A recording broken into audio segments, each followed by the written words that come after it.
क्या आपने कभी सोचा है अगर आपके साथ किसी साथी के बजाय भूत प्रेत और आत्माएं आपके साथ गेम खेलें।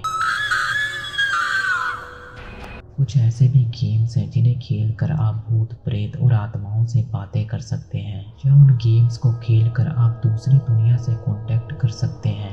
और आज मैं आपको एक ऐसे ही गेम के बारे में बताने जा रहा हूँ जिसको खेलकर आप आत्माओं से अपने सवाल पूछ सकते हैं। लेकिन अगर आप इस गेम को खेलते समय डरोगे या कोई भी गलती करोगे तो आप हमेशा के लिए दूसरी दुनिया में फंसकर रह जाओगे, नहीं तो आत्माएं आपको मार डालेंगी।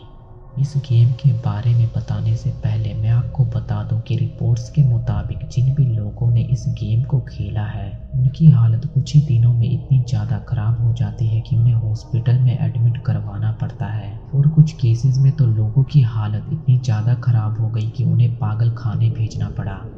Three Kings. जब ये गेम पहली बार लोगों के बीच आया तब इस पे किसी ने ज़्यादा ध्यान नहीं दिया, लेकिन जब इस गेम को खेलने की वजह से 3 दोस्तों की मौत हो गई तो इस गेम ने लोगों का ध्यान अपनी ओर खींचा। कहा जाता है इस गेम को खेलने वाला दूसरी दुनिया से कांटेक्ट कर सकता है। इस गेम को खेलने के लिए आपको एक अंधेरे कमरे में जाना होगा जहाँ रोशनी की एक किरण तक ना हो। और अगर इस गेम को बेसमेंट में खेला जाए तो ये और भी ज़्यादा मज़ेदार और डरावना होता है। इस गेम को खेलने के लिए आपको कुछ मोमबत्तियां, 2 बड़े शीशे, 3 कुर्सियां और अपने बचपन की कुछ चीज़ों की ज़रूरत पड़ेगी। इन सभी सामान को लेकर अब आपको एक अंधेरे भरे कमरे में जाना होगा जहां आपको 2 कुर्सियां आमने सामने और तीसरी कुर्सी उनके बीच में रखनी होगी। आपको अपने लेफ्ट और राइट साइड वाली कुर्सियों पे दोनों शीशे रख देने होंगे। अब इन सभी के बीच में आपको एक मोमबत्ती जलानी होगी और कमरे का फैन ऑन करके उस कमरे से बाहर चले जाना होगा। याद रहे आपको ये काम 1 बजे से 2 बजे के बीच में करना होगा और फिर वापस आपको 3:33 पे उसी कमरे में आना होगा जहां आपने आत्माओं को बुलाने के लिए कुर्सियां और शीशे रखे थे।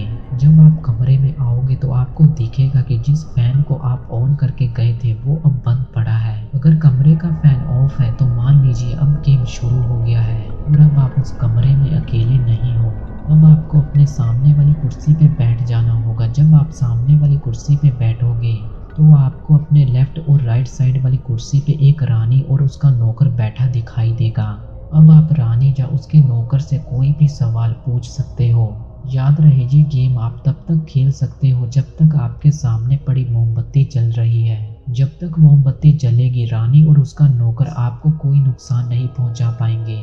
लेकिन अगर गलती से मोमबत्ती बुझ जाती है तो आप हमेशा के लिए इस गेम में फंसकर रह जाओगे। इस गेम को अब तक के पैरानॉर्मल गेम्स में से सबसे डरावना माना जाता है। इस गेम को खेलने के चलते कई लोगों ने अपना मानसिक संतुलन खो दिया था। जैसा कि वीडियो की स्टार्टिंग में मैंने आपको बताया था कि कैसे 3 दोस्तों की इस गेम को खेलने की वजह से मौत हो गई थी। उनमें से 2 दोस्त जिनकी डेड बॉडी बेसमेंट में पाई गई और जो तीसरा दोस्त था वो बेसमेंट के एक कोने में बैठा पाया गया था और उसके हाथ खून से रंगे हुए थे। कहा जाता है इस गेम को खेलते टाइम उसने अपना मानसिक संतुलन खो दिया जिसके चलते उसने अपने ही दोस्तों की जान ले ली। आज भी वो पागल खाने में है और उसका कहना है कि उससे ये सब एक आत्मा ने करवाया है।